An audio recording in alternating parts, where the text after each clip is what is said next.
شلونكم اخباركم؟ اليوم وياكم ليان من عائلة منصور. اليوم الفيديو غير عن كل الفيديوهات. اليوم الفيديو سوينا نفس البوفيه، لو هيجي مثلا فطور او ريوق عائلي. سوينا مربى، انواع المربى يعني هواي اشياء.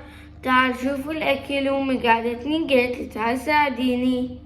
نفضل ايام من العطلة لان بيها نجتمع على مود اني، لان بالمدارس اني اداوم واختي تداوم، طه يداوم وابوي يروح للمحل وامي تداوم. نادرا ما نلتقي على وجبة الفطور او الريوق، راح نجتمع سوا وخليكم ويانا حتى تشوفون الريوق. سويت لنا انواع المربى، ويعني جايبه وياها جبن وجيمر وهيج سوالف، ومسوية ميني بيتزا، ومسوية خلية النحل بداخلها كاكاو نوتيلا. هسه تعالوا شوفوا. نسوي بعد هماتين اشياء للريوق.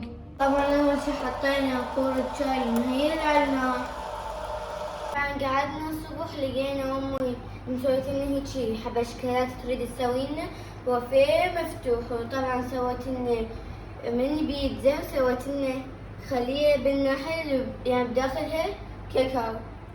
خلينا نشوف بعد شنو راح تسوي. أول شي حضرنا قالب الزبد، وهنا حضرنا الكوابر الطماطم والهوسة على الكاونتر اللي تحجون عليها. جهز طبق الخضروات وهسه راح احطه على الميز. راح نحط مربى المشمش.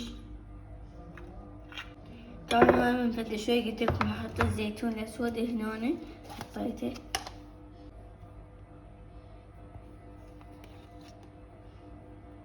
اثنين من هاي مليناها. هسه راح نحط باقي المربات اللي عندنا بهاي. هاي مربات الآلو تخبل ضايقتن يعني كلهن. ماما سوت لنا اياهن من ايدها لان هي فنانة. هاي مربة الخوخ. الشي الثاني نزل على الميز، ما اوصف لكم الترتيبات. حطينا الزيتون والمربى مع الشكل والجمال. وهذا الماعون من جهزناه على الميز كان هيك الماعون هيك شكله صار على الترتيب. جاي نحط الخلية بداخلها كاكاو او نوتيلا. شلون يعني عبالكيش محمصة. من اقولكم امي فنانة باجت. مو شلون رتبت الخلية. وهسه راح نحط بالماعون الميني بيتزا. الله يديمها نعمة واحفظها من الزوال. بعود جمال السفرة شوية شوية جاي تمتلي. طبعا نتمنى منكم بأن كل أسبوع حتى لو تتجمعون مرة، لأن الموظفين ما يقدرون يجتمعون لأن عندهم مثلا الدوام وهيجي أشياء، لو نايمين أكو. فأريدكم كل مرة تتجمعون على وجبة الفطور أو وجبة الريوق. الريوق طبعا مقدورة لأن دائما إذا يسوون عزايم وهيجي سوالف كلها على الغداء. هسه جاي نقصقص الجبن. هذا جيمر عرب بس. طبعا ترى العراقيين رابطين الجيمر عرب بالكاهي، بس احنا ما نحبه فما جبناه.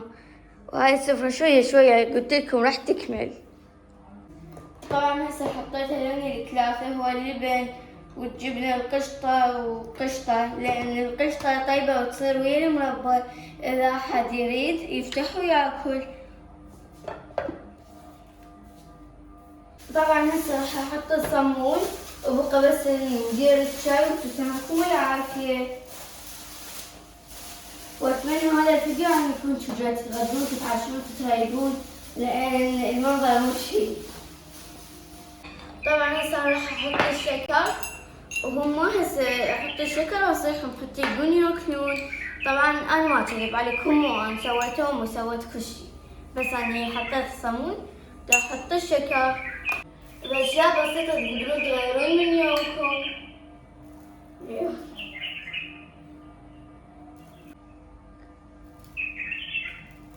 أحلى ريوق صباحي من صوت البلاوي.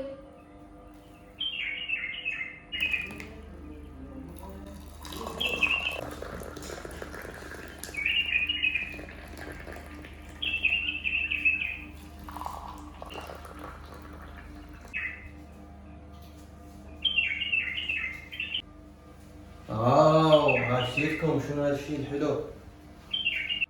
واخيرا قدرنا نلبكم كلكم قعده واحده لان دوام وما يوميه واحده ريوق حتى واصل ريوق ما اجي. تفضلوا.